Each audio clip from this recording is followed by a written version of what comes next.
¿Todos recibieron todos recibieron el documento?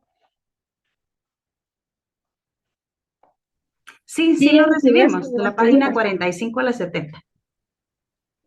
Bueno, ¿hay alguien que no lo haya recibido? Bueno, entonces asumimos de que todos lo leyeron. Lo leyeron primero. ¿Alguien nos puede dar algunas apreciaciones de la lectura?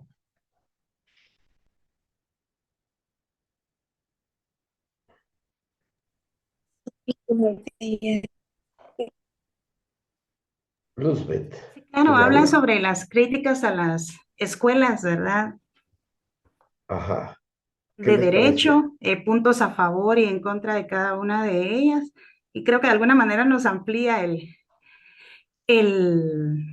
el punto, ¿verdad? De cada una de las escuelas, porque vemos las opiniones de varios estudiosos del derecho durante diferentes épocas, ¿verdad?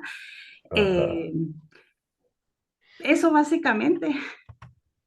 Bueno, vamos a sacar un resumen eh, sobre sobre las diferentes escuelas. A mí me interesa porque que ustedes comprendan que esto es normalmente lo que se trata de explicar en un curso inicial de derecho penal.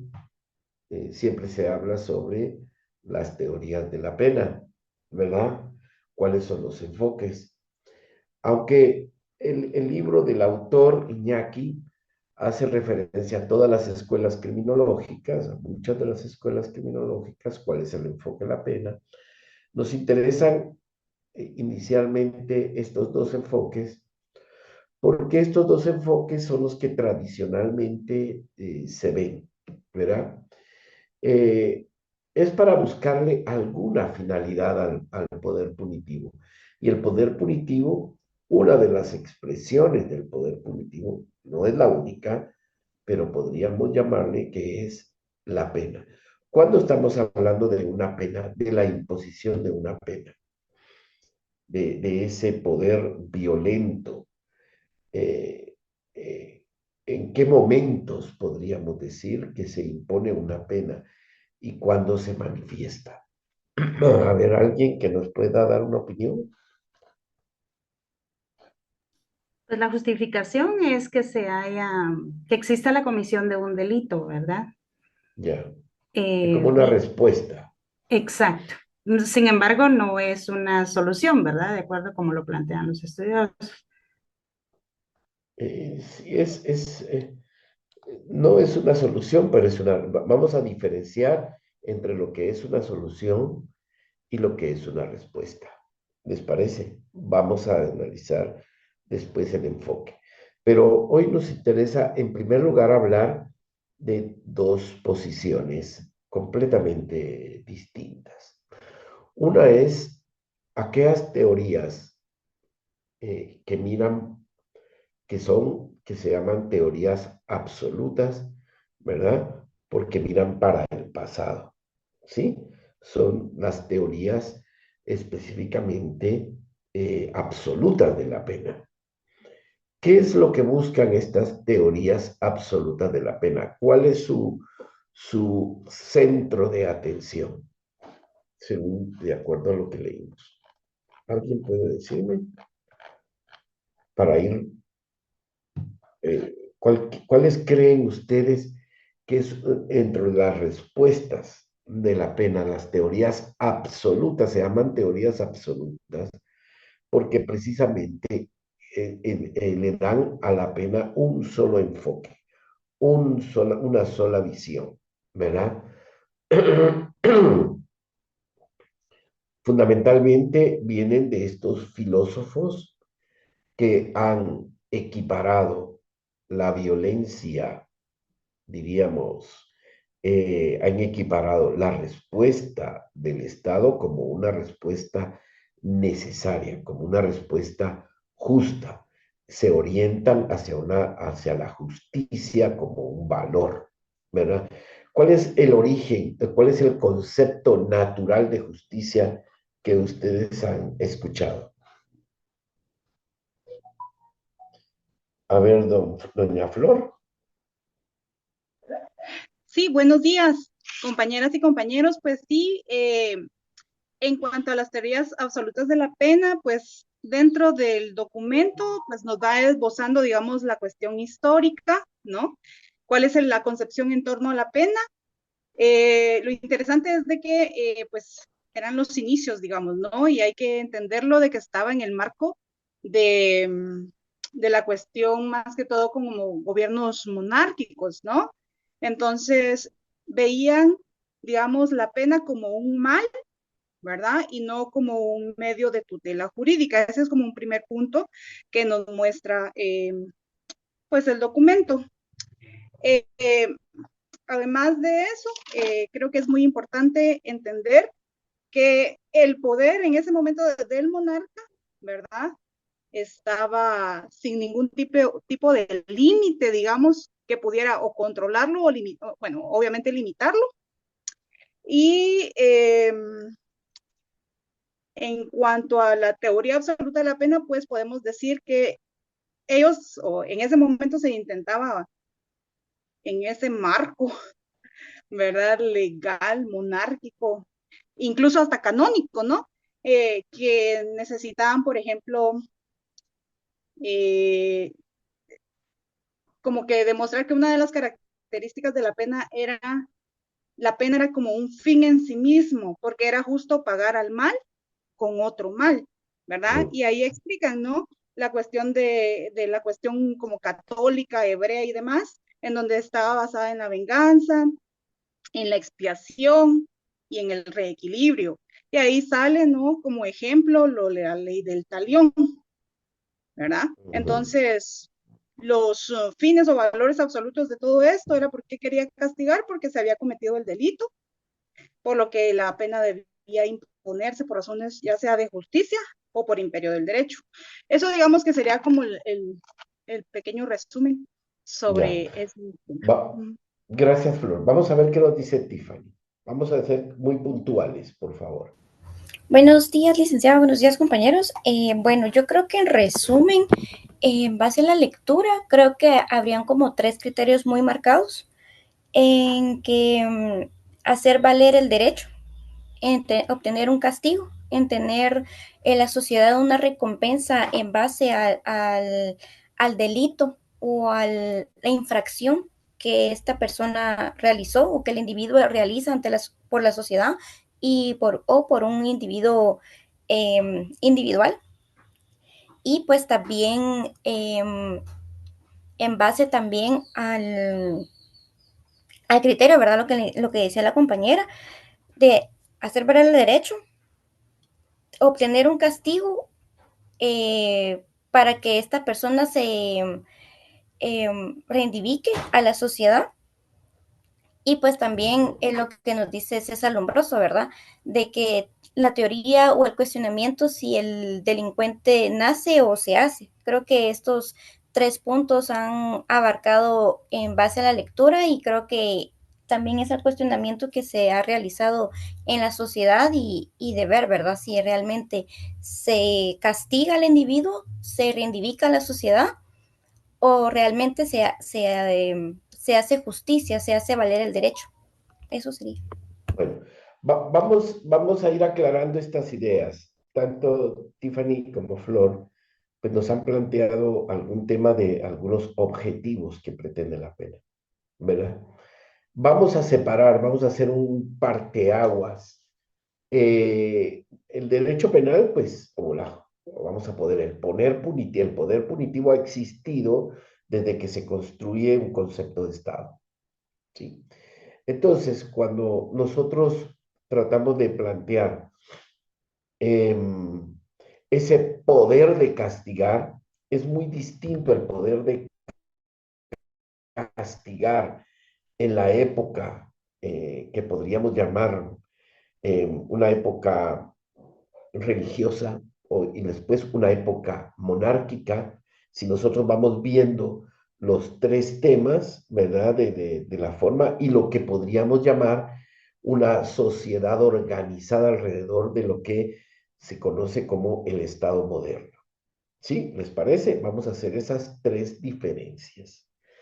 Entonces, hay modelos de Estado y hay modelos, digamos, teorías de las penas que se van combinando dependiendo del tipo de modelo de Estado, ¿verdad? No quiere decir saquemos a los modelos de Estado de los modelos de teoría de la pena, ¿sí?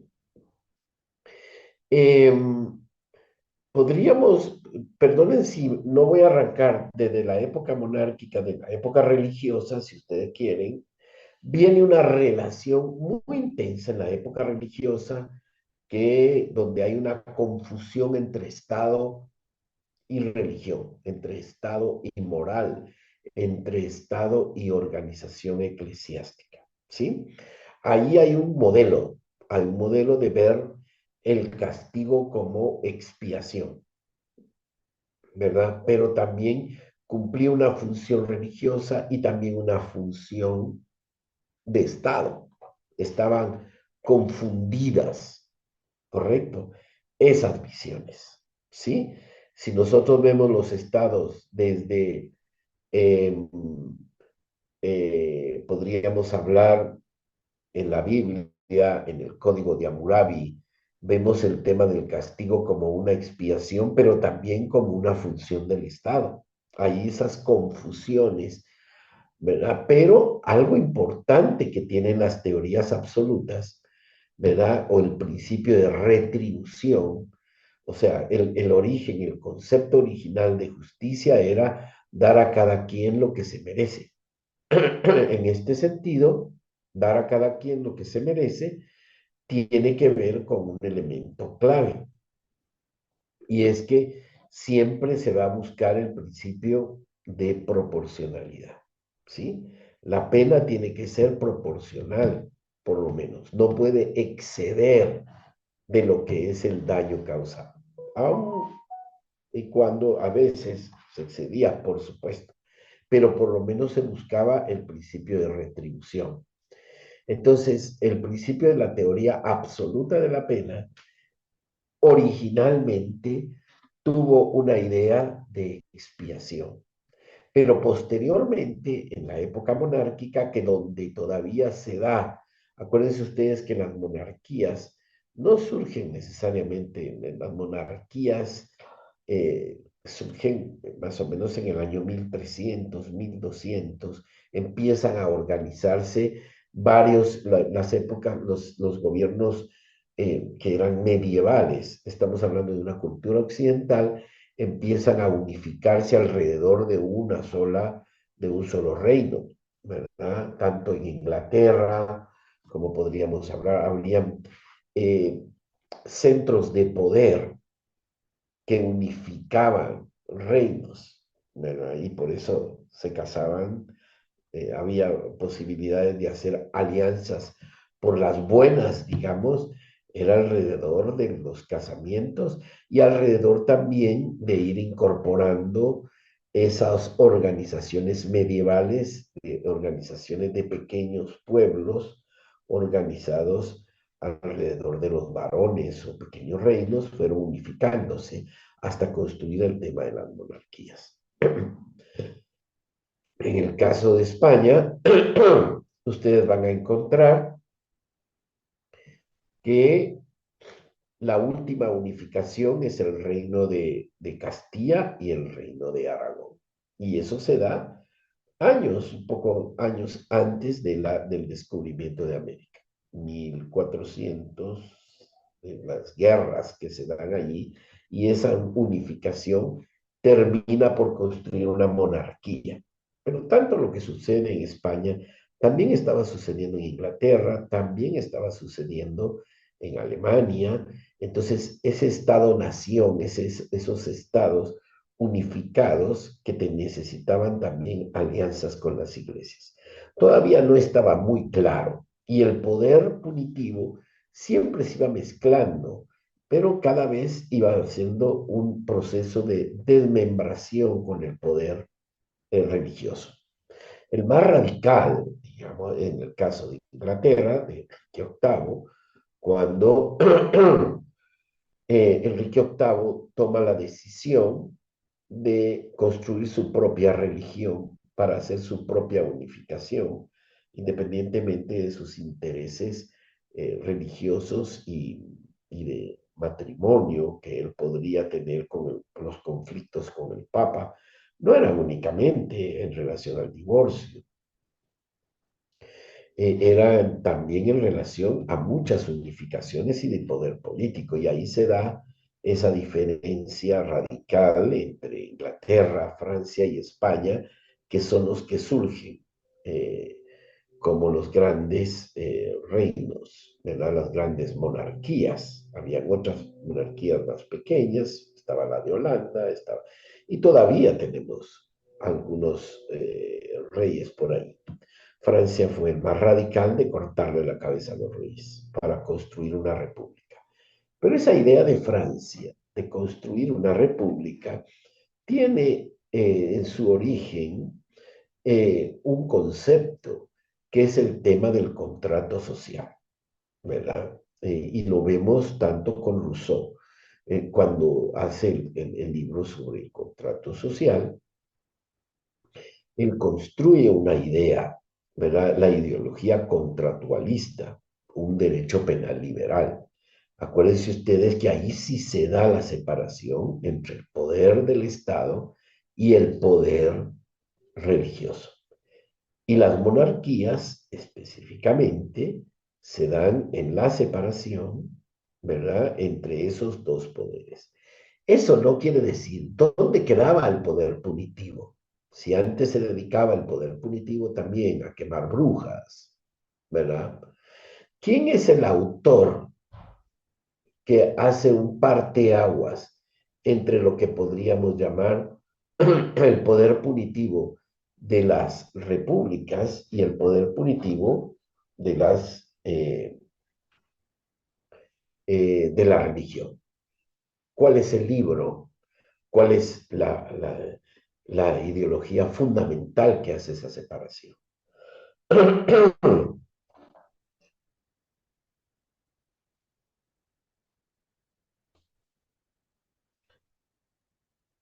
Doña Valeria Guerra, ¿qué nos dice?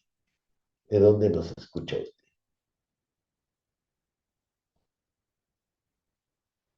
Valeria, ¿me escucha?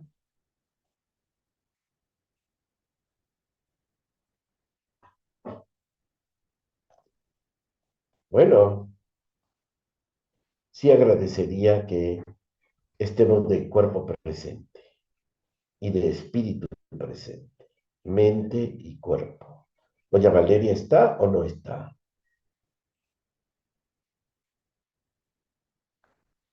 Doña Nidia Paola,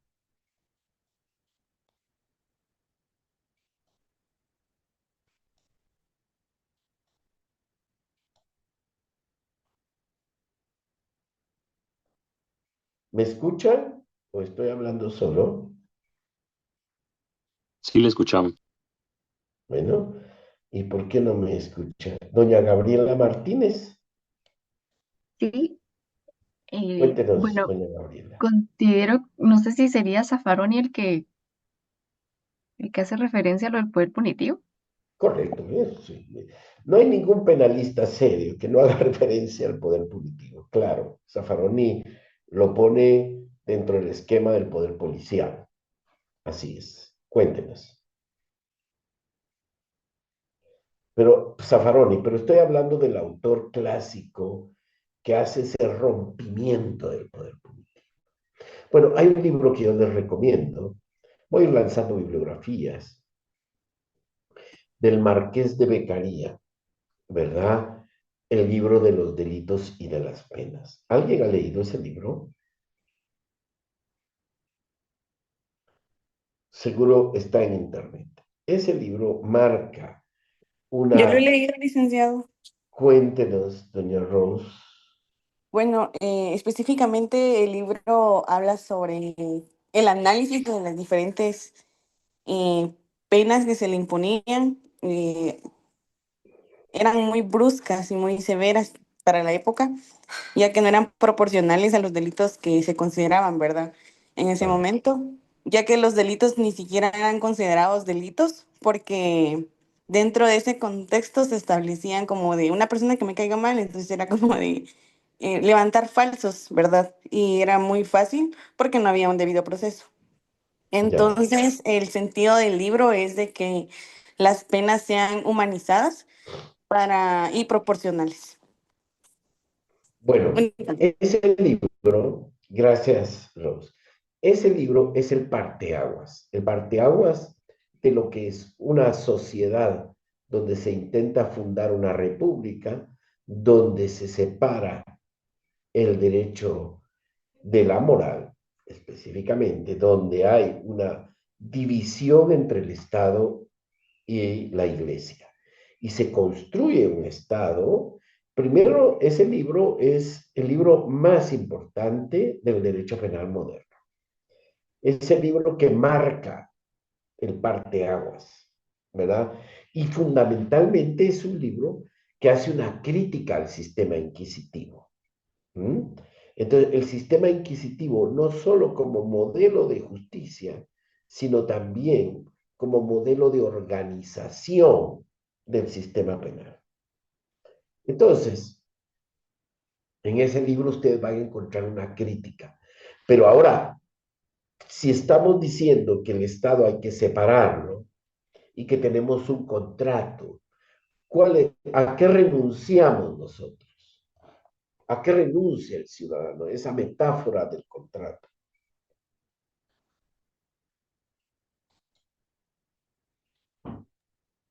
Solo Luis, Buenos para días. comentarle que en los comentarios también están respondiendo, entonces, Ah, para que bueno, en correcto. el chat, ajá. Bueno, ¿alguien me puede apoyar con los comentarios? Tal vez usted, Reina, a leer algunos. Sí, conforme usted va preguntando, es que van escribiendo. Por ejemplo, acá Dora Bacay hablaba de la objeción y poder penal del Estado. Se argumenta que el proceso de la objetivación en el derecho penal es fundamental para entender el surgimiento del poder punitivo del Estado. Esto implica que la determinación de la pena no es solo una cuestión jurídica, esa es una. Luego van dando, ¿verdad? Creo que tal vez, no sé si usted tiene la visualización, no puede ver el Aquí chat estoy usted. viendo, Ajá, sí, aquí estoy porque viendo. cada vez que va preguntando, entonces van respondiendo, ¿verdad? Ah, Entonces, correcto, no se ujú. preocupe. Gracias, Reina. Bueno, lo importante en este tema es que No sé esa si Marco quería separación. decir algo, perdón. No sé si Marco quería decir. ¿Marco? No, perdón, Lick, buenos días. Era solo comentarle esto de que algunos compañeros estaban reaccionando en el chat, que han Ya. habido, vamos a tratar de estar al pendiente para comentarle. Y Ya. también quería comentarle que el compañero, yo no sé si quiere intervenir, pero ya tenía la mano levantada hace un rato, el compañero Castro, Ian Castro. Iván Sí, Castro, por favor, Castro. sí, muy buenos días a todos, un gusto estar aquí, gracias por la oportunidad de participar.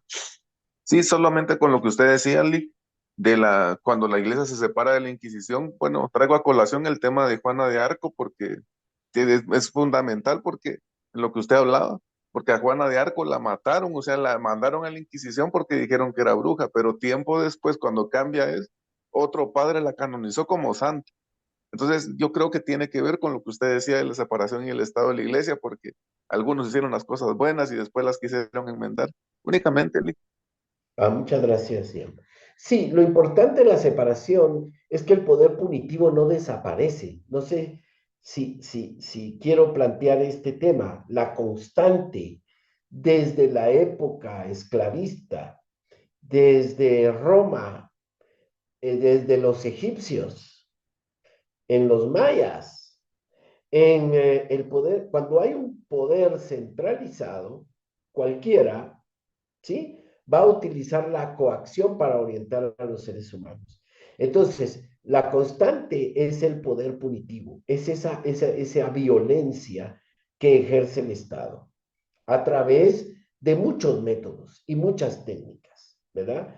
Esa constante va variando en el tiempo hasta llegar a un momento, y esto es muy interesante, lo que Beccaria nos plantea. Esa separación entre el Estado, ese contrato social que tiene que ver precisamente con esa separación donde el poder punitivo se encapsula separándolo de la iglesia, pero al mismo tiempo, ¿qué es lo que hace la teoría absoluta de la pena? Tiene que incorporar ese concepto de la teoría absoluta de la pena y la incorpora dentro de dos mecanismos para darle un nuevo sentido. Ya no el sentido expiatorio, ya no el sentido de un castigo, sino de un concepto de justicia. Me doy a entender en esto. Esa es la gran diferencia. Pero siempre existía en la teoría absoluta de la pena, ¿verdad? El concepto de retribución, el concepto de proporcionalidad. Y vemos que, ¿qué es lo único que pueden dar los seres humanos? Lo que todos los seres humanos en condiciones de igualdad pueden dar entonces su libertad, ¿verdad? ¿Cuáles son los tres valores que impregna el tema de las teorías contractualistas, ¿verdad? El tema de la libertad, la igualdad y la confraternidad, aunque se note un poco como de ilusiones, si ustedes quieren, pero los seres humanos, por un momento, son considerados iguales. Esa lucha de 1770, fíjense ustedes que Beccaria escribe su libro en condiciones muy políticamente muy difíciles. De hecho, el libro se imprime en forma anónima, ¿verdad? Porque la persecución de la... Y hay varias ediciones del libro, e incluso en una de sus ediciones propone la abolición de la pena de muerte. Entonces, vemos en esa situación es un parteaguas profundo que hay que considerarlo una clave en la transformación de la sociedad. Es retomar ese poder punitivo, porque el poder punitivo es el mismo en el sentido de que es una violencia organizada del Estado, pero se redefine con distinta finalidad en la teoría absoluta. Era darle a cada quien lo que le correspondía. Y entonces, ese tema de proporcionalidad, ese tema de retribución, está basado en dos principales autores, ¿verdad? En la teoría absoluta de la pena. Una de ellas es la teoría de Kant. Kant plantea el problema de la retribución desde la perspectiva del imperativo categórico. ¿Qué quiere decir Kant con esto? ¿Verdad? Hay un principio y es que se ha causado un daño. Entonces, primero, retomemos. Concepto clave, separación. Siempre ya no se ve en la finalidad expiatoria, pero siempre va a existir el fenómeno del poder punitivo dentro de un enfoque ya como un derecho a castigar, como un poder más bien de castigar. Ese poder de castigar ya viene de la base social como una necesidad de un contrato. Los seres humanos renuncian a resolver sus conflictos por sí mismos con violencia y entregan, ceden, ¿verdad? Esa libertad para que el Estado pueda asumir esa violencia. Y ese poder de castigar paulatinamente se transforma incluso, lamentablemente, en un derecho a castigar. Vamos a ver si existe o no el derecho a castigar, pero digamos que es un poder que va a estar ahí latente, siempre. Bueno, ahí tenemos a Kant con el imperativo categórico, diciendo todo hecho delictivo, aquellas conductas que nosotros consideramos que son prohibidas, que atentan contra la paz social, ¿verdad? Entonces, todas esas que consideramos de esa manera y que tienen una consecuencia de la pena en donde se dé ese hecho delictivo, también tiene que tener una consecuencia jurídica. Y esa consecuencia jurídica va a ser la pena, pero se da como imperativo categórico. obligado. Es más, Kant plantea la imagen de que si en un lugar, él lo pone como una isla, las personas quisieran disolver la sociedad, o sea, romper el contrato, entonces tendrían que terminar de castigar el último hecho delictivo realizado. ¿Qué es lo fundamental en Kant? Kant aporta el imperativo categórico, importa la obligatoriedad, pero al mismo tiempo la proporcionalidad, ¿verdad? Las penas no pueden ser superiores al daño causado. Y algo bien importante de Kant es que él dice que las personas no pueden ser utilizadas como medio para un fin. De alguna manera, Kant se adelanta a las teorías relativas, a las teorías de la prevención, tanto la prevención general como la prevención especial, que la vamos a ver. ¿Y es por qué? Porque Kant dice, los seres humanos tienen un valor intrínseco por sí mismos y por lo tanto yo no puedo utilizar a una persona por ser una persona en dignidad, una persona igual, no la puedo utilizar como un medio para un fin. O sea, las personas a través del castigo yo no puedo imponer la prevención del delito. Otro autor muy parecido a Kant, de esa misma época, a lo que son los clásicos, digamos, del derecho, los filósofos del derecho penal, que es Hegel. Hegel incorpora un elemento muy importante que es la dialéctica, ¿verdad? La dialéctica, una dialéctica, no el materialismo dialéctico, sino el materialismo ideal, ¿verdad? De las ideas. El materialismo no es una dialéctica en la cual se da lo que es la lucha de contrarios, lo que es la imposición. A una acción viene una reacción.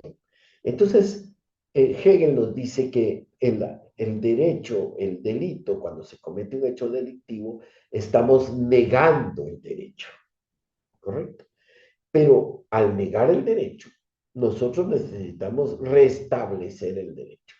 Y es entonces que la pena, el poder punitivo a través de la pena, lo que se hace es restablecer el derecho a través de la sanción punitiva, ¿verdad? Entonces lo que importa en el caso de Hegel es imponer el derecho, ¿verdad? El respeto a la vida, el respeto a esos valores que nosotros creemos fundamentales que están en las conductas prohibidas.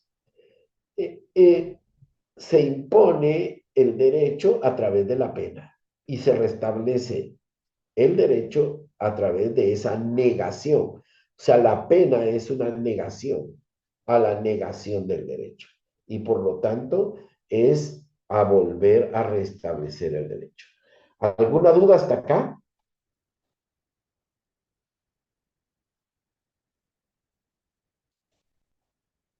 No, Giovanni Todo Mejía, bien, ¿sí? Stephanie, todo bien, licenciado, todo muy claro, muchas gracias. muy claro. Bueno, Giovanni Mejía.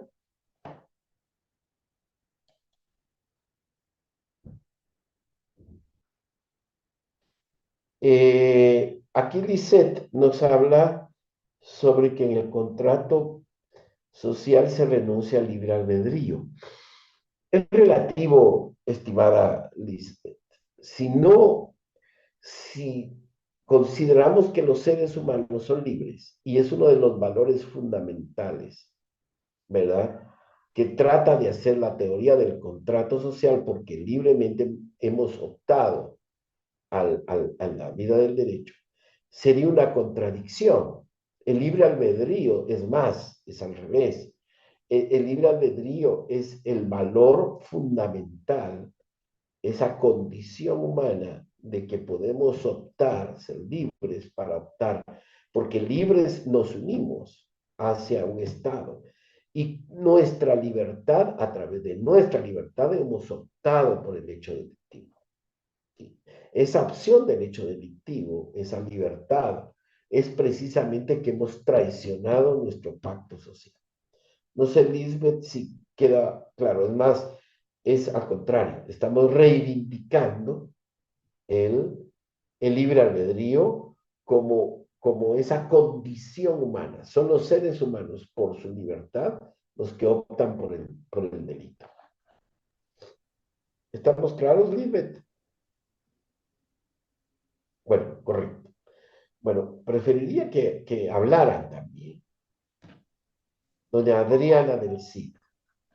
¿Vamos bien hasta acá? Sí, todo bien, gracias. Licenciado. Bueno, ahora, sí es importante, y algo que nos decía, creo que Stephanie, es el tema de que la pena dentro de las teorías absolutas ven el pasado, ¿sí? Ven para atrás. O sea, un hecho que se ha cometido necesita, efectivamente, a través del sistema penal, volver a verlo. Vemos para el pasado. Y lo que importa es lo que hagamos. Y la pena, y esto sí es muy importante, es que es un fin en sí mismo. No podemos utilizar a las personas. Ese fin en sí mismo nos hace ver que esas reacciones que damos hacia la sociedad eh, tienen que ser, y ese es uno de los aportes muy importantes de la teoría absoluta, es el tema del principio de proporcionalidad, ¿verdad? Y como los seres humanos, lo que todos podemos dar en condiciones de igualdad no es el dinero. Por eso se criticaba mucho la pena de multa, ¿verdad? Que era lo único que los seres humanos podían dar, era específicamente podíamos dar nuestra libertad. Y por eso la cárcel, esto es bien importante, la cárcel surge eh, como el centro del sistema penal, ¿verdad? Porque la libertad es un valor que todos podemos dar, pero al mismo tiempo es un valor que puede ser dividido en partes, proporcionalmente al daño, ¿verdad? Y como todo lo podemos dar en una condición de igualdad, lo pueden dar los ricos, lo pueden dar los pobres, lo pueden, en condiciones de igualdad, todos tenían que ser juzgados. Ese es un elemento muy distinto. Ven ustedes, si nosotros miramos las diferencias entre el sistema penal que se da después en el tema de las repúblicas, o lo que podríamos llamar los estados modernos, luego de la Revolución Francesa, que es el parteaguas, y también la Revolución de Estados Unidos, que es el parteaguas para la construcción de un nuevo derecho penal, que ya los ideólogos como Beccaria, Rousseau, Montesquieu, y todos ellos habían puesto en sus obras, que son previas a esa época.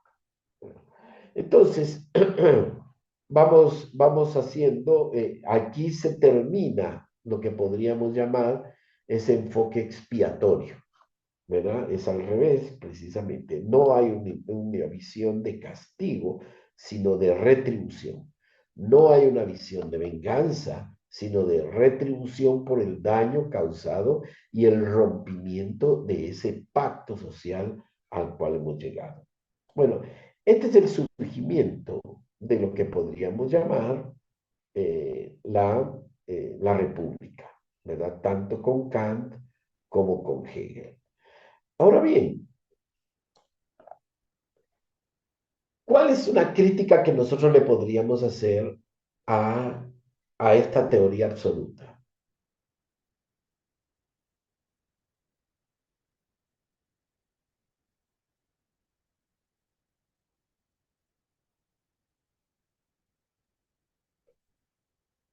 En primer Bueno, lugar, sí, cuéntenos. ¿Quién quiere hablar? yo tenía una duda. Cuéntenos. Eh, ¿Quién en tiene cuanto la a, duda? Lisbeth, Lisbeth, cuéntanos, Lisbeth.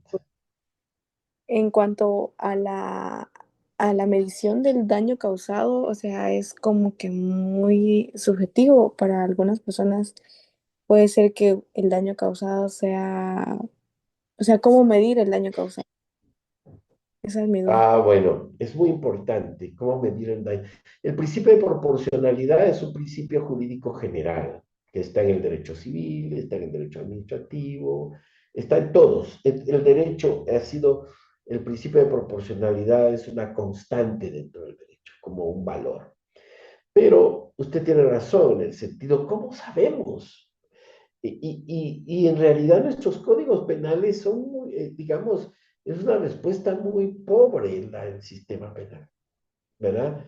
Lo único que hemos aprendido es que hay algunos bienes jurídicos, la jerarquía de los bienes jurídicos está en relación a los bienes, a la jerarquía de bienes jurídicos es lo que nos puede dar en la actualidad la afectación a esa proporcionalidad.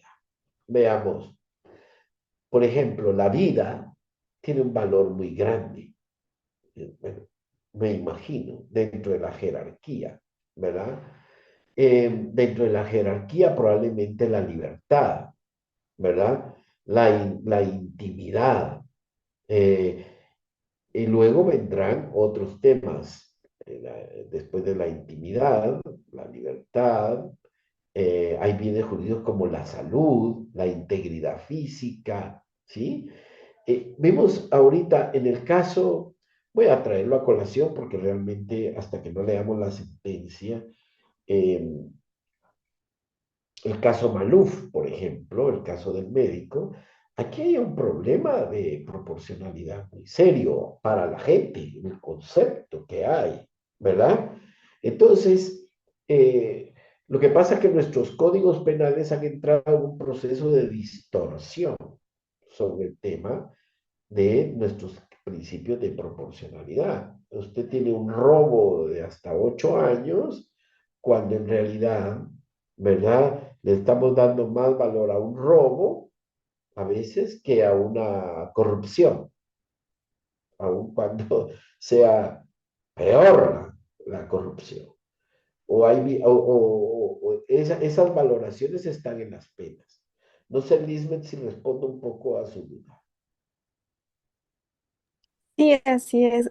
Ya solo como último, eh, para ver si me quedó claro el libre albedrío, es que el libre albedrío en sí es como la libertad que tengo yo hasta cierto punto de delinquir, o sea, de cometer un delito. Sí.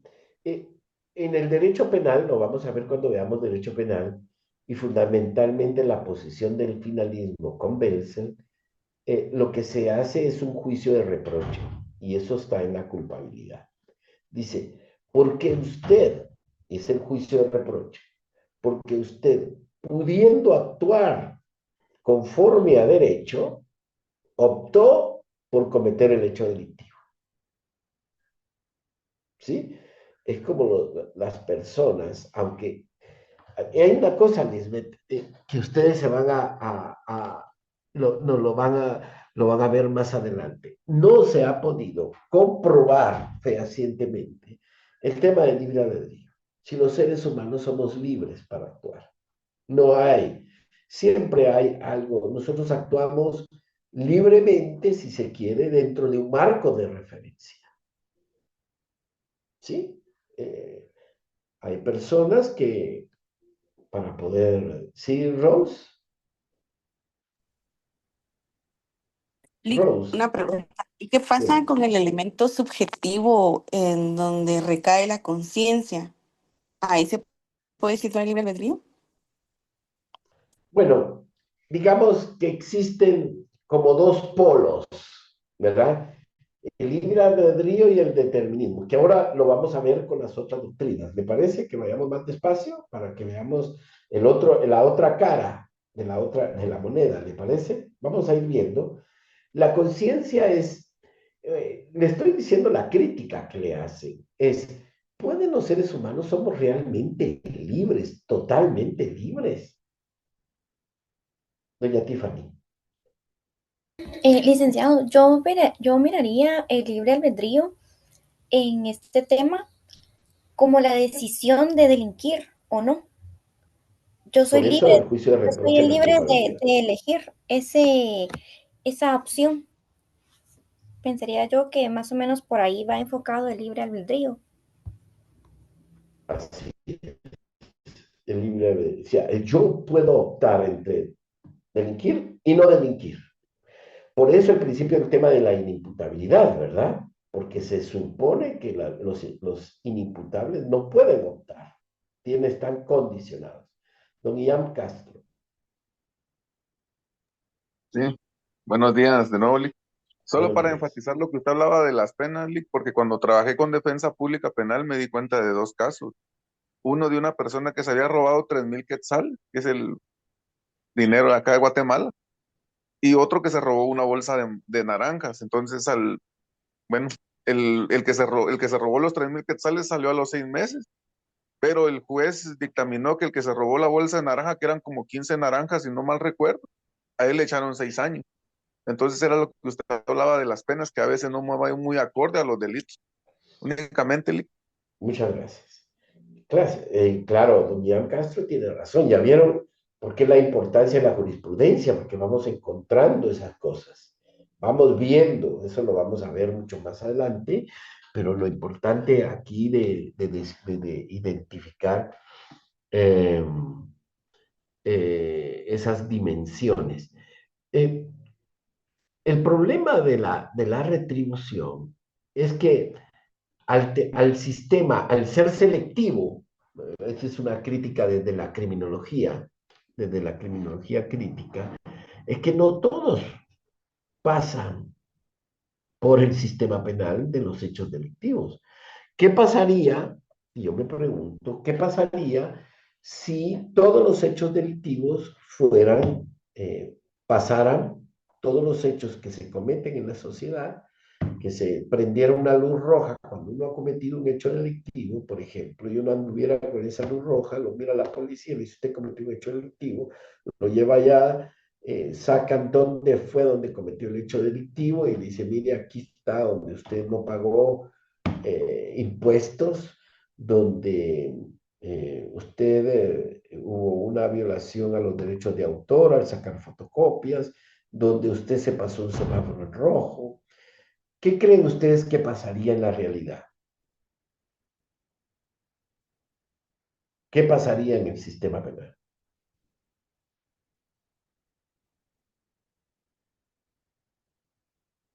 Don Ian Castro, que ha estado en la defensa, ¿qué pasaría?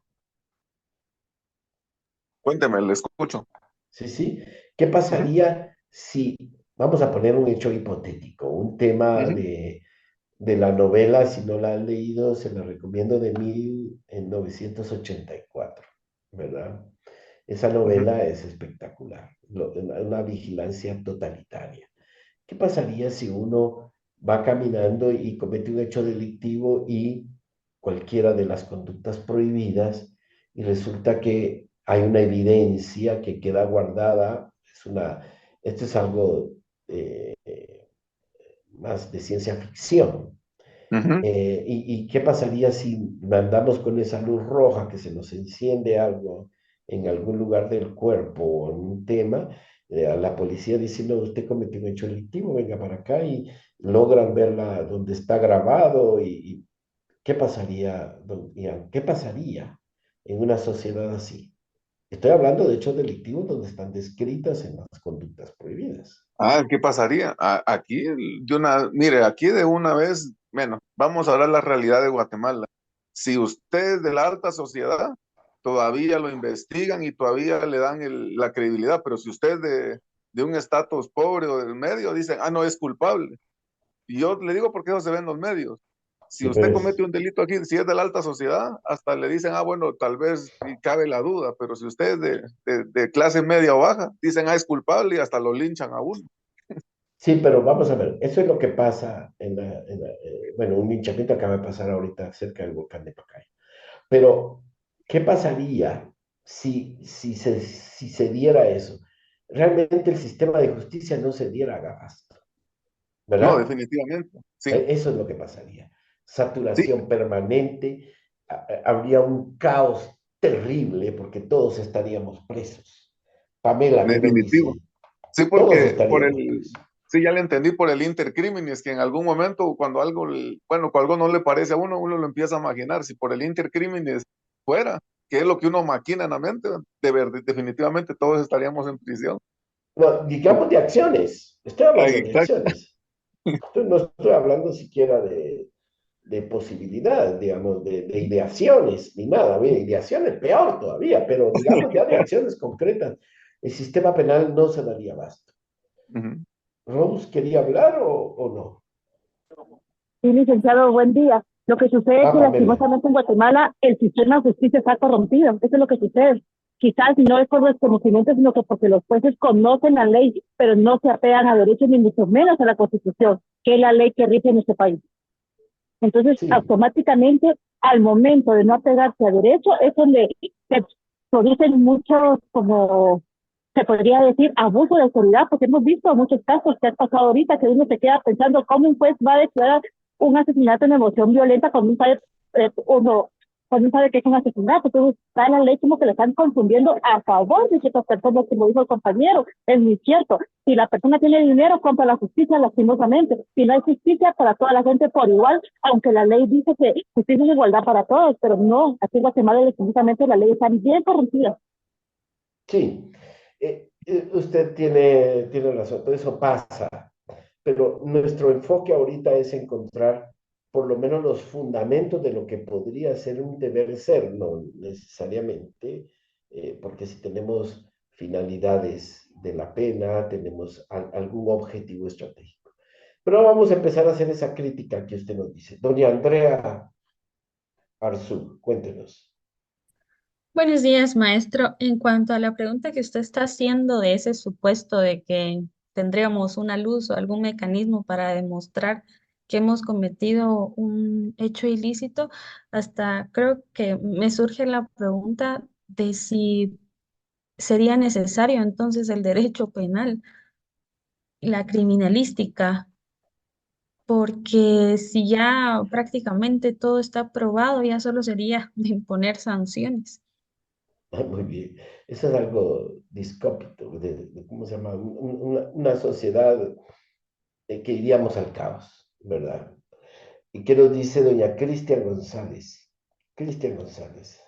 Está, licenciado, a su pregunta, licenciado, yo considero que tanto se paralizaría la sociedad como el propio Estado, digamos, porque si actualmente hay un déficit de, digamos, de órganos jurisdiccionales que puedan resolver situaciones jurídicas de las personas, ahora en el entendido que a todos, digamos, si cometiéramos el mínimo error, ¿verdad? Así como usted mencionaba, sacar fotocopias, que considero que los 82 personas que estamos aquí, más de alguno ha sacado fotocopias en alguna ocasión, Yo me atrevería a decir que todos hemos sacado fotocopias. ¿Sí? pero por la presunción de inocencia, digo. No, es otra cosa, eso es para los jueces, digamos, por suerte. Sí. Entonces considero que al final es así, digamos, de que no podría, no podría moverse nada, o sea, todo se paralizaría, así como dice los estudios del derecho, que si eso pasara, se paraliza, así como ¿cómo se llama este jurisconsulto que es de la presidenta de la Corte Interamericana de Derechos Humanos, que es penalista, es un argentino, no me recuerdo cómo se llama, Zaffaroni? Zaffaroni, Él lo indica, digamos, en una su conferencia, dice que si eso pasara, se paraliza todo se paralizaría. correcto. Y es un mito también que los jueces en Guatemala tienen mucho trabajo. Vamos a hablar un día, cuando veamos, vamos a ver que no es para tanto. Disculpe, Sí, doña Rose. fíjese que me robaron la palabra, pero voy a omitir mi opinión. Por favor, Al respecto de lo que de usted su libertad de mencionaba, ¿verdad? opinión. Sí, Del supuesto, yo creo que sería doble vía, porque creo que para tener ese mecanismo tendría que intervenir como la IA, ¿verdad? La inteligencia artificial, las TICs, y creo que eso también podría violentar nuestra privacidad como seres humanos. Yo creo que es de doble vía, ¿no? Y además sí, de que, bueno, y además de todo ello, el organismo judicial no se daría abasto, pero para ello existen otras alternativas como el acceso a la justicia de los de los pueblos originarios como tal, creo que sería una buena ayuda. También sería una parte importante la conciliación y también la mediación, que son parte del acceso a la justicia como tal. Y definitivamente el perdón judicial cuando somos primeros delincuentes, ¿no? O tenemos esas primeras acciones. Únicamente. Bueno, usted se nos está adelantando cuando vayamos a la última parte de nuestra clase de hoy, ¿verdad? Vamos a ir avanzando. Bueno, fíjense que solo estamos viendo la teoría de las teorías absolutas y hoy vamos a pasar a las teorías relativas. Estas son otro tipo de respuestas. Las teorías relativas se llaman relativas precisamente porque no tienen esa finalidad del objetivo de hacer justicia, sino que las teorías relativas ven para el futuro, tienen una utilidad social, ¿verdad? ¿Qué nos dicen las teorías absolutas? Las teorías, perdón, relativas. Nosotros tenemos dos tipos de teorías. Las teorías relativas precisamente son teorías de la prevención. Y hay dos tipos de prevención. Vamos a ir resumiendo esto porque ustedes ya lo tienen en el documento y va a quedar, por favor, eso les quería decir. Yo hoy les voy a dejar otro documento, además de este, ¿verdad? Este ya debieron haberlo leído, tuvieron una semana, son poquitas páginas. Hoy les voy a dejar otro documento sobre política criminal. Entonces ustedes van a ir leyendo poquito a poco. No, aquí no es una cuestión de leerse un libro entero, como hacen en otros diplomados, pero porque me han dicho algo que a mí me parece un poco, no lo creo tanto, sinceramente. Pero hay otros, dicen que en derecho no se está leyendo lo suficiente, que los estudiantes de derecho ya no leen lo suficiente, dicho por profesores de derecho penal. Entonces digo yo, bueno, vamos a ir leyendo, ¿verdad? Cada clase nuestra va a tener un pequeño documento. Hacemos ese contrato social. Los que estén de acuerdo que levanten la mano, ¿sí? Sí, o sea, yo Con mi les voy a libertad, dar, digo que sí. cada día yo les voy a dar, o cada clase, un documentito, 20 páginas, 15 páginas, pero conforme vaya avanzando el tema va a irse poniendo complicado. Y no son lecturas, si ustedes se dan cuenta, estas son lecturas de profesores de primer nivel.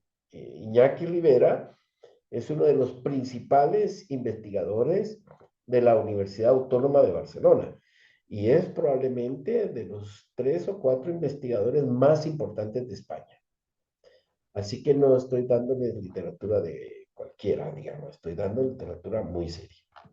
Bueno, volviendo a nuestro tema, las teorías relativas de la pena, tenemos las teorías de prevención especial y las teorías de prevención general, ¿verdad? ¿Qué pretenden las teorías de la prevención especial? ¿Alguien que haya leído sobre este tema y nos quiera contar? Para no, algunos, hay distintos niveles acá y probablemente alguien tiene alguna idea y me gustaría que la compartiera.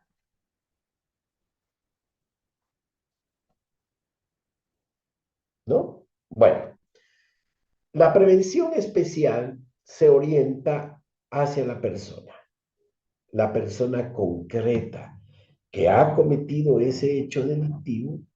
Como estamos viendo, las teorías absolutas miraban para el pasado, ¿de acuerdo? Y las teorías relativas, las teorías de la prevención, miran para el futuro.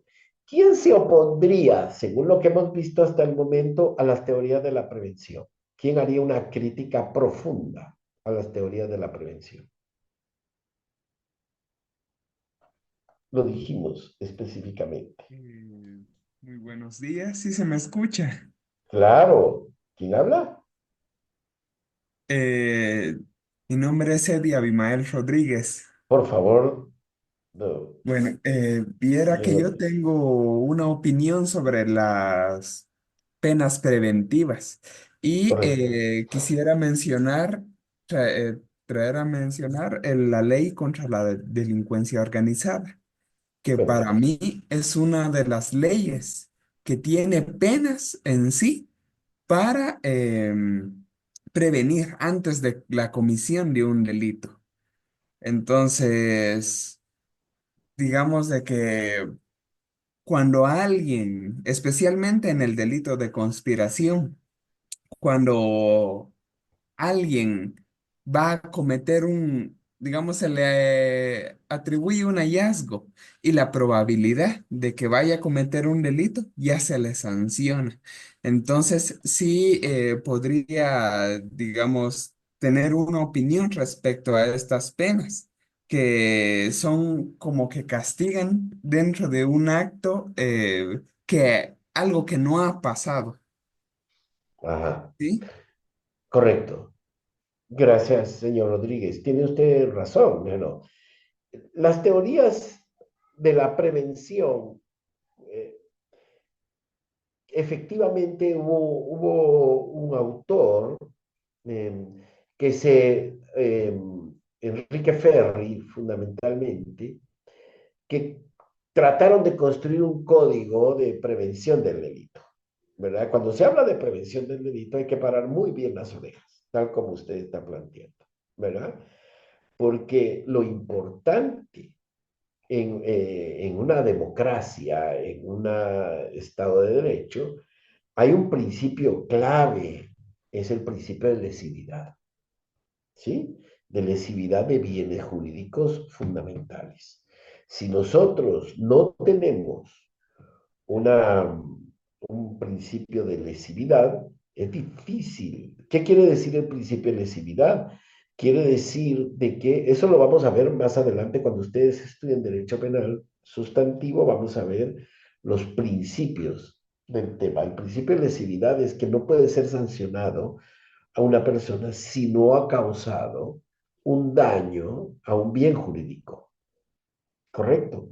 O sea, por lo menos puesto en grave peligro. Por ejemplo, la tentativa es uno de los problemas más serios, ¿verdad? Porque hasta dónde la tentativa, donde la persona puso la intención, pero no ha causado un daño, o sea, el principio de lesividad es muy importante para lo que usted nos está planteando. Y el intercriminis lo que nos trata de decir son las fases internas y externas en la que puede pasar un hecho delictivo, ¿verdad? Entonces, hay elementos externos, esos actos preparatorios, se discute mucho si pueden o no ser sancionados, ¿verdad? Para un derecho penal mínimo, no deberían de ser sancionados, ¿verdad? Un derecho penal, y aquí es nuestra sociedad ficticia donde todo se vigila, probablemente estaríamos nada más sobre bienes jurídicos muy graves, ¿verdad? No tanto sobre otros. Pero sigamos, volvamos otra vez a nuestras teorías relativas de las penas, ¿verdad? Las teorías absolutas nos responden o responden a una pregunta que ¿por qué vamos a punir? Precisamente porque usted cometió un hecho delictivo, porque miramos al pasado para retribuir un mal al mal causado que usted hizo. Pero por el contrario, eh, las teorías relativas que vienen para el futuro, en la prevención especial, que se refiere a la persona, ¿sí? Que ha cometido el hecho delictivo, y aquí vamos a hablar sobre la persona que ha cometido el hecho delictivo, aunque después se hable de las personas que posiblemente cometieron, vamos a hablar de las personas que han cometido el hecho delictivo, la prevención especial que se refiere a las personas y la prevención general que se refiere el mensaje de la pena iría para la colectividad social. ¿Estamos claros? ¿Sí? Ahora, tanto en la prevención especial que se dirige a la persona, hay hay una prevención especial, vamos a llamarle positiva, y una prevención especial negativa.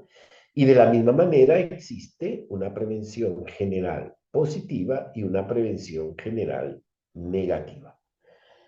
Estas diferencias de esta lógica son muy simples y que las hemos vivido y las vivimos en cada momento. Pero empecemos por la prevención especial orientada hacia el individuo. ¿Cuándo surgen estas teorías de la prevención? Y vamos a ver de que las teorías de la prevención especial fundamentalmente surgen a finales del siglo, desde la segunda mitad del siglo XIX, ¿verdad? Una prevención especial positiva y una prevención especial negativa. El principal autor, y que no viene necesariamente del derecho penal, sino viene de la criminología y se conoce como la criminología positivista, porque viene de la filosofía positiva, en el sentido de que la filosofía positiva trata de buscar las causas y los fenómenos en la realidad, ¿verdad? Y es la criminología positiva o el positivismo surge como una respuesta a la criminología, a la criminología clásica, a toda esta criminología que termina con, no era necesariamente una escuela clásica criminológica, era el concepto jurídico del delito, ¿verdad? Y todo lo que son los clásicos que parten con Beccaria, que parten con Kant, con Hegel y terminan fundamentalmente con Carrara, allá por los años 1850, 60. Y surge lo que es la escuela positiva. Y la escuela positiva tiene entre sus las que es la escuela italiana, ¿verdad? Lombroso, Ferri y Garofalo, una mezcla, y también von List, que empiezan allá a concentrarse, a buscar. Von List que ve más una integración, pero Lombroso no le preocupaba el concepto jurídico de delito. Le preocupaba fundamentalmente descubrir que había hombres condicionados a cometer hechos delictivos. Y eso es lo más importante, ¿verdad? De ese condicionamiento. El libre albedrío se muere, si ustedes quieren, pierde fuerza, ¿verdad? Y surge, en lugar del libre albedrío, surge el determinismo, ¿sí? Las personas están determinadas. Hay personas que no tienen control, son incapaces de controlar sus capacidades para ver el tema delictivo. Pero ¿les parece que hagamos una pausa de 5 minutos? Sí, que está bien. Muy bien, licenciado. Está bien. 5 minutos puntuales, ¿les parece? De acuerdo. Quienes no han hablado por acá, vamos a ver.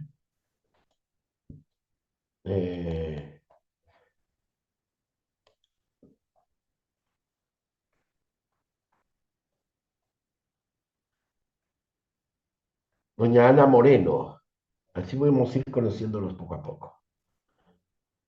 Ana Moreno, ¿está por ahí?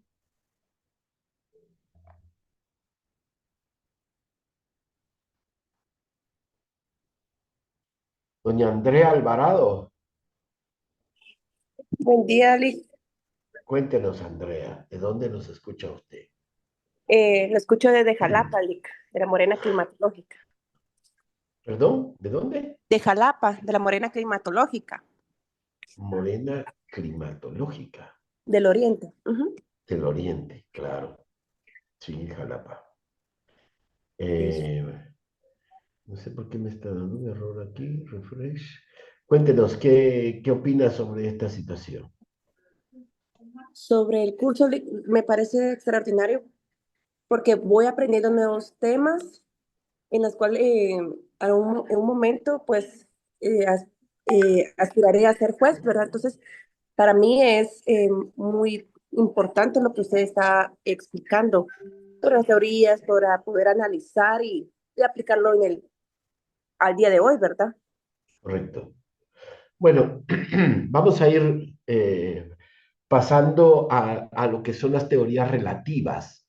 Estábamos viendo el tema de la prevención especial en su aspecto positivo, en su aspecto negativo. Hablábamos de Lombroso. Lombroso no era ni siquiera abogado, ni era juez, ni era nada. Él era un médico. Y un médico que se preocupó un poco tomando muchas teorías, específicamente las teorías de Darwin sobre la evolución del ser humano, ¿verdad? Él como médico, como preocupado, miraba el hecho delictivo como eh, el hecho delictivo como un síntoma de que habían seres humanos que estaban muy evolucionados y seres humanos que no estaban evolucionados tanto, y estos eran eminentemente los de la peligrosidad social. Y esta peligrosidad, digamos, está basada, habían tipos que eran menos peligrosos, más peligrosos, y él se preocupó por descubrir, por investigar si en realidad existía lo que era el hombre delincuente. Y su obsesión estaba en el aspecto físico, ¿verdad? Era ver si descubríamos el hombre delincuente y luego ¿dónde iba a buscar el hombre delincuente? Pues en las cárceles, con las características, quiénes eran las características de quienes cometían hechos delictivos de violación, de estafa, de robos, de asaltos, de homicidios, y se pasó la vida buscando al hombre delincuente. Después escribió otro libro que se llama precisamente La mujer delincuente. Eso lo escribió con su yerno. Trataron de buscar quién era la mujer delincuente. En fin, esa obsesión de dónde nace el ser, está en el ser. En el ser humano está el mal, esa manera de, de descubrir al tema de la peligrosidad, ¿verdad? Este es uno de los elementos que luego se une, pues, Garófalo, que era un juez específicamente, pero que él lo buscaba en los órganos, en la mente, ¿verdad? Y Ferri, que incorporó el tema de la sociología, la sociología criminal, la antropología criminal. Entonces, todos esos elementos que ustedes nos tienen descritos allí en este pequeño documento están relacionados con la visión de la peligrosidad, basada en la persona que era el delincuente nato, y luego hace una serie de clasificaciones. Von List también participa en su programa que él hace, el programa de Marburgo. Entonces existen diferentes situaciones de penas. Y aquí es donde está la prevención especial negativa y la prevención especial positiva. Para la prevención general negativa, ¿qué era lo que tenía que hacer? Era el ser humano que era peligroso de una manera tan grosera, tan inesperada, había que sacarlo de la sociedad, había que neutralizarlo y había que evitar de alguna manera, porque acuérdense ustedes que la prevención mira para el futuro, entonces decir, bueno, ya delinquiste, no vamos a permitir que vuelvas a delinquir. ¿Qué mecanismos se utilizaban para evitar que las personas, esa persona en concreto, en la prevención especial negativa, volviera a delinquir? ¿Qué tipo de penas? Fíjense ustedes cómo la visión de la pena nos da también, nuestro enfoque de penas, también nos da el sistema de penas. ¿Qué veíamos nosotros en la prevención especial negativa? ¿Cuál sería una de las penas más groseras para la prevención especial negativa? La pena de La- muerte. Y la perpetua.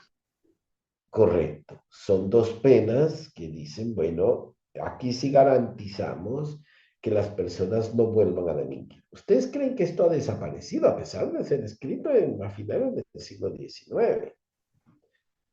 ¿verdad? ¿Creen ustedes que ha desaparecido? No, maestro, incluso en Estados Unidos, hace como 2 semanas, pude leer en las noticias que aplicaron la pena de muerte, incluso con un procedimiento que nunca se había aplicado. En este momento no recuerdo exactamente cuál fue, pero se sigue aplicando la pena de muerte. Correcto, totalmente. Texas, de acuerdo a los estados, hay estados que se han... bueno, la pena de muerte, si los que quieran, yo escribí un artículo para el libro de Derecho Penal Guatemalteco sobre el tema de la pena de muerte, pero es impresionante. Hasta los años 50 todavía existía en Europa, en Inglaterra, ¿verdad? Y se ha venido eliminando. 50 años no es nada para la pena de muerte. 60 años, 70 años no es nada el tema de la historia. Está vigente, ¿verdad? También la cárcel perpetua. En nuestro caso, en Guatemala existe la cárcel perpetua. ¿Sí? Aunque no lo diga el Código Penal, pero hay personas condenadas a 300 años. Le han ido acumulando. No dice específicamente la pena perpetua, pero le van acumulando, ya no le importa a la gente, sabe que ahí se va a morir en la cárcel. ¿De acuerdo? ¿Qué otras penas existen en la prevención especial negativa? Algunas intervenciones quirúrgicas, por ejemplo, violadores, donde hacían este tipo de La penas. castración es un tema para las violaciones en serie. Las propuestas que existían en otros lados también, exacto, existe el tema de la castración. Eh, También los tratamientos psiquiátricos, eliminaciones de operaciones cerebrales, ¿verdad? Donde van para evitar la acción violenta de determinadas personas. ¿Mm? Hay intervenciones quirúrgicas, ¿verdad? Más que todo el tema en la psiquiatría para evitar el tema. Entonces, esa prevención especial, porque va para la persona, negativa, porque va para esa persona en concreto, que evita o garantiza una sanción que evita que la persona pueda o tenga posibilidades de delinquir. El tema de la... Entonces, en este tipo de hechos, en este tipo de sanciones, estamos completamente seguros. Bueno, ¿y qué decimos de la prevención especial positiva? Prevención especial positiva intenta siempre que la persona no vuelva a delinquir, pero se incorpora todo lo que son la reintegración a la sociedad, ¿verdad? Y la resocialización,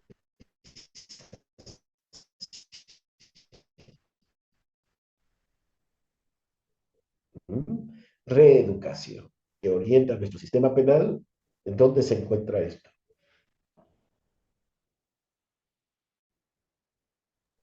En el sistema penitenciario, que debería de ser la indicada, ¿verdad? Para estos casos. ¿Correcto? ¿Y dónde está ese principio básico de lo que habla del sistema penitenciario? En la reinserción. ¿Sí? ¿Y En la dónde está Constitución, descrito eso? En la Constitución, licenciado. Muy bien. ¿En dónde? ¿En qué artículo? artículo Ajá. 19. ¿Alguien puede darle lectura? Cuéntenos. ¿Quién habla? Doña Andrea. Sí, artículo 19, sistema Ah, penitenciario. El sistema penitenciario debe tender a la readaptación social y a la reeducación de los reclusos y cumplir con el tratamiento de los mismos, con las normas con las siguientes normas mínimas. No sé si leo esas.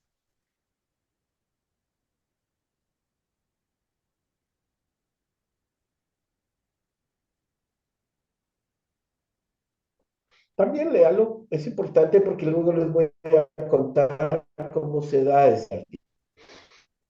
Muy bien, solo que creo que estoy Cuénteme, perdiendo Sandra, por conexión favor. si no se me escucha es por eso. Ah, bueno. Ah, deben ser tratados como seres humanos, no deben ser discriminados por motivo alguno, ni podrán infringírseles tratos crueles, torturas físicas, morales, psíquicas, coacciones o molestias, trabajos incompatibles con su estado físico, acciones denigrantes a su dignidad o hacerles víctimas de exacciones ni ser sometidas a experimentos científicos. B. Deben cumplir las penas en los lugares destinados para el efecto. Los centros penales son de carácter civil y con personal especializado. Y C. Tienen derecho a comunicarse cuando lo soliciten con sus familiares, abogado defensor, asistente religioso o médico, y en su caso con el representante diplomático o consular de su nacionalidad. La infracción de cualquiera de las normas establecidas en este artículo da derecho al detenido a reclamar el Estado la indemnización por los daños ocasionados y la Corte Suprema de Justicia ordenará su protección inmediata. El Estado deberá crear y fomentar las condiciones para el exacto cumplimiento de lo preceptuado en este artículo. Sigamos el siguiente. ¿Menores de edad? Sí, por favor. Artículo 20. Menores de edad. Los menores de edad que transgredan la ley son inimputables. Su tratamiento debe estar orientado hacia una educación integral propia para la niñez y la juventud. Los menores cuya conducta viole la ley penal serán atendidos por instituciones y personal especializado. Por ningún motivo pueden ser recluidos en centros penales o de detención destinados para adultos. Una ley específica regulará esta materia. Bueno, ustedes se pueden dar cuenta de cómo nuestra Constitución está planteando una prevención especial positiva. ¿Es así o no? ¿Verdad? Clarito. Debe tender a la reeducación y no a la neutralización. ¿Verdad? Debe tender a la reintegración. Bueno, en algunos sistemas se habla de reinserción social. Y si ustedes ven la ley del sistema penitenciario, habla del régimen progresivo, ¿verdad? De las personas llegan, entran. Entonces, y los menores de edad los excluye directamente del sistema penitenciario. No quiere decir que los que violen la ley penal, dice, violar la ley penal significa que tiene que comprobarse que haya violado la ley penal, y el que lea la ley de niñez y la juventud y la parte de jóvenes en conflicto con la ley penal, va a encontrar en realidad cómo la prevención especial positiva, la expresión más clara sobre una prevención especial positiva es específicamente en el caso de los menores de edad, ¿verdad? Allí la reeducación o la educación y la reinserción a su hogar, el tema es uno de los ejes fundamentales para el tratamiento, en el caso que lo tiene la Convención sobre los Derechos del Niño, en el artículo 40, pero no es porque lo diga la ley únicamente. Lo que estamos viendo aquí es la política que se materializa en la ley, ¿verdad? Entonces, esa es la prevención especial que va orientada al sujeto que comete el hecho delictivo en su función negativa y en su función positiva. En su función positiva son las personas que tienen posibilidad de asumir un comportamiento conforme al derecho, y entonces por eso es que se proponen programas de reinserción social.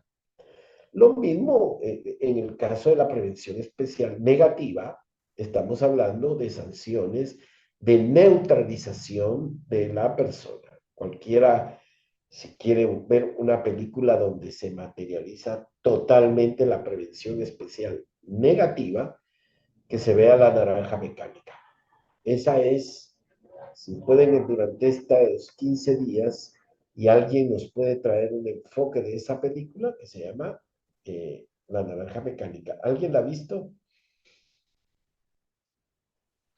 Sí, sí la he visto. Ah, don Javier. Ajá.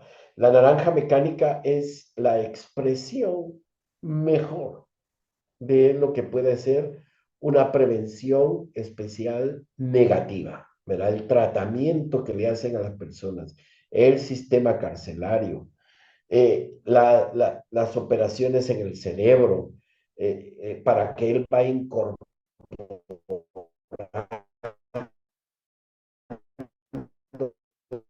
Es impresionante. Vean la película. Está en YouTube, está totalmente. Hay explicaciones y todo. ¿Alguien más nos puede hablar sobre, alguien más ha visto la película?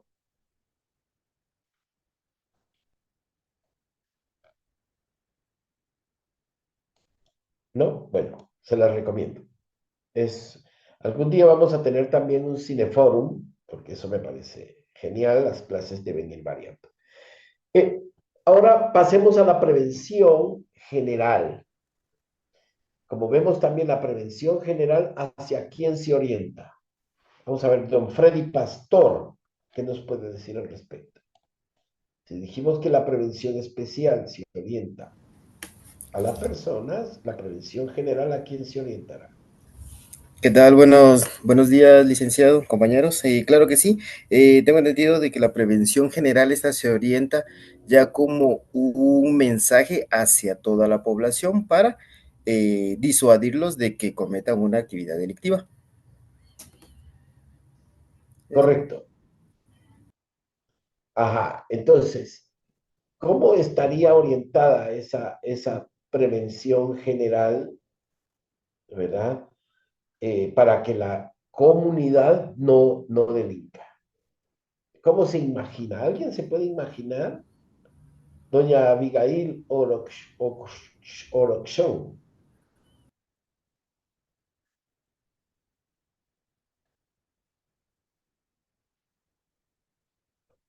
Doña Abigail. Buenas tardes, licenciado. Disculpe, ¿podría volver a repetir que tengo un poquito de problemas con la conexión? Bueno. ¿Cómo podría usted decir que se podría presentar la fenomenología de la sanción en la prevención general? Que queremos que los demás no delincan. ¿Qué quiere decir esto? Queremos que el sujeto que va a sufrir la pena sirva de ejemplo para los demás. Contrario a quien lo decía esto. Kant decía que las personas no pueden ser utilizadas como medios para un fin, ¿correcto? Ahora volvemos. La prevención general a la persona la vamos a poner de ejemplo. ¿Cómo se le ocurre a usted, doña Abigail, que podría darse esta situación? ¿Cómo ponemos a las personas de ejemplo para la sanción? Tal vez en una divulgación del hecho delictivo que una persona puede llegar a cometer de una ¿Cómo forma tiene que ser educadora a la la sociedad. pena para que sea una sanción? En su versión positiva, diríamos que existe una prevención general positiva y una prevención general negativa. ¿Cómo se imagina usted que podría ser una prevención general negativa?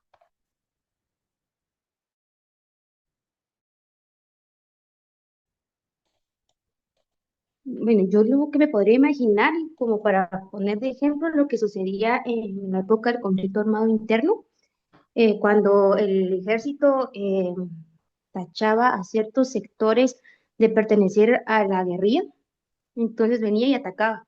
Y el resto de la población, de una forma coercitiva, trataba de alejarse de ese grupo como para no luego ser tachado y que le impusieran una pena similar, consideraría yo. Ajá, claro. Habían etnias indígenas que eran consideradas específicamente em, peligrosas, sí, de alguna manera, ¿verdad? Y eran, por ejemplo, los Sichiles, ¿verdad? Hay incluso el genocidio que se está siguiendo ahorita, era precisamente de esa manera, una prevención. Sí, él se ponía de ejemplo, pero me interesa esto podríamos llamarle como un sistema penal oculto, estimada Abigail, ¿verdad? Un sistema penal que no pasaba por el sistema de justicia. Usted tiene toda la razón, pero digamos, algo que se utilice como que pase por un juez, me doy a entender, porque ahí estamos en hechos delictivos directamente, estamos hablando de ejecuciones extrajudiciales, estamos hablando de desapariciones forzadas, ¿verdad? Que son hechos delictivos por sí mismos. No es el poder punitivo, ¿sí? Sino que es realmente donde el poder punitivo no podía, eran hechos delictivos. Abigail, ¿me doy a entender en esto? Lick, disculpe, ¿no sería así como las penas que imponen las personas del occidente cuando roban y los azotan enfrente del pueblo? Como un ejemplo. Pero ese es poder punitivo. No, más que todo costumbre. Bueno, estamos hablando, y aunque un día tal vez vamos a hablar sobre el tema de qué significan los azotes y podemos traer a una persona que nos cuente qué significa este tema. A mí un amigo me decía, por cierto, extranjero, bueno, si por un robo a uno lo meten 8 años a la cárcel y por un robo en una comunidad te dan con una chilca y te ponen frente a los demás, pues yo les pongo mi espalda, porque yo no pienso pasar 8 años en una cárcel. ¿Me comprende? ¿Quién está? Doña Andrea. Sí, Alvarado. O sea, Sí, sí. es relativo, ¿verdad? ¿O no? Ajá. Sí, sí, sí. ¿O no? Le pregunto. Sí. No, sí tiene razón. No Porque sabemos quién es no mejor unos sabemos quién es azotes. más cruel, digamos. Sí, Si 8 años de cárcel o 5 chicotazos frente a la comunidad. sí. Muchos nos inclinaríamos por los azotes a pasar 8 Ah, años usted, encerrados. y eso que usted es de Jalapa, digamos. Sí. Ya me voy para allá, ¿verdad? Sí. En la asunción de que usted haya cometido un hecho delictivo de esa naturaleza. Don Pedro Scott me aparece aquí como que quiere hablar, ¿o no?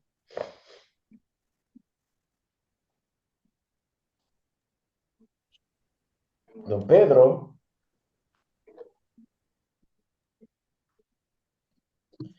Pedro Scott, ¿está por ahí?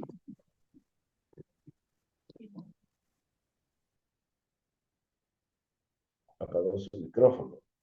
Licenciado, Sí, don re- Francisco. regresando al tema de la prevención general, el ejemplo ahí diría yo que aplica lo que es Negativa. la publicación de la sentencia. Puede ser una parte de la publicación de la sentencia, Una forma efectivamente. de hacer que las personas sepan cómo se sanciona cada delito y qué penas se les ponen. Ajá. Pero, ¿y qué les parecería a ustedes transmitir en vivo un fusilamiento? Esa sí es negativa. Ajá.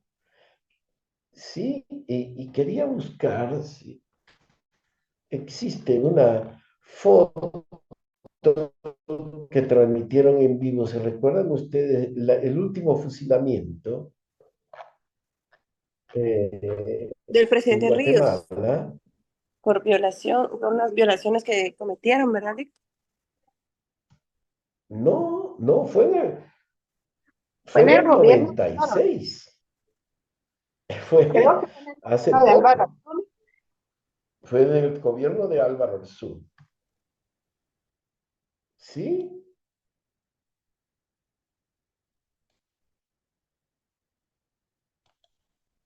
Vamos, aquí está. Miren esto. Voy a ver si lo puedo pasar por una foto. ¿Y puedo transmitir, puedo presentar, estimada Reina?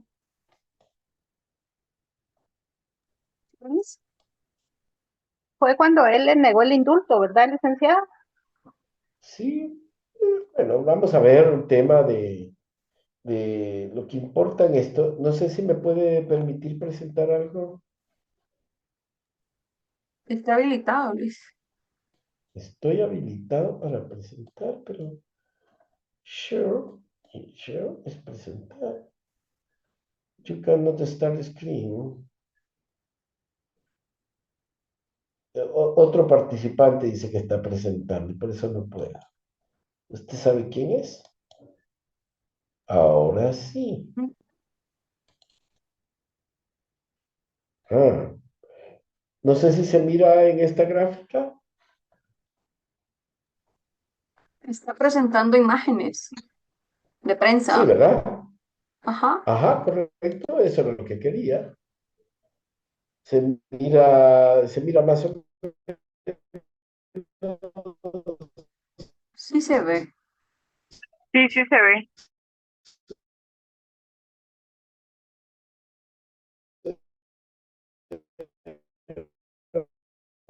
menos.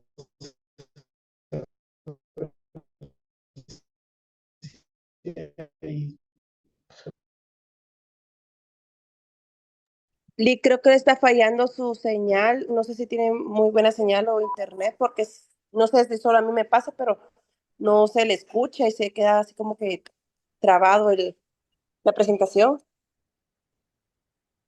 Se queda. Sí, no se escucha. Hasta ahorita se volvió a escuchar. Está robotizado.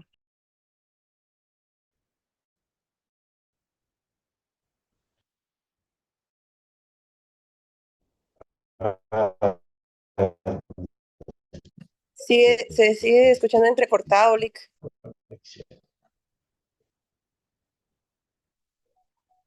Va, Creo que ahorita lo porque está arreglo, permítanme. compartiendo, está consumiendo mucho internet, entonces eso dificulta que se le escuche de una manera clara. Sí, es que en mi casa Compartir, Luis, porque no se le escucha.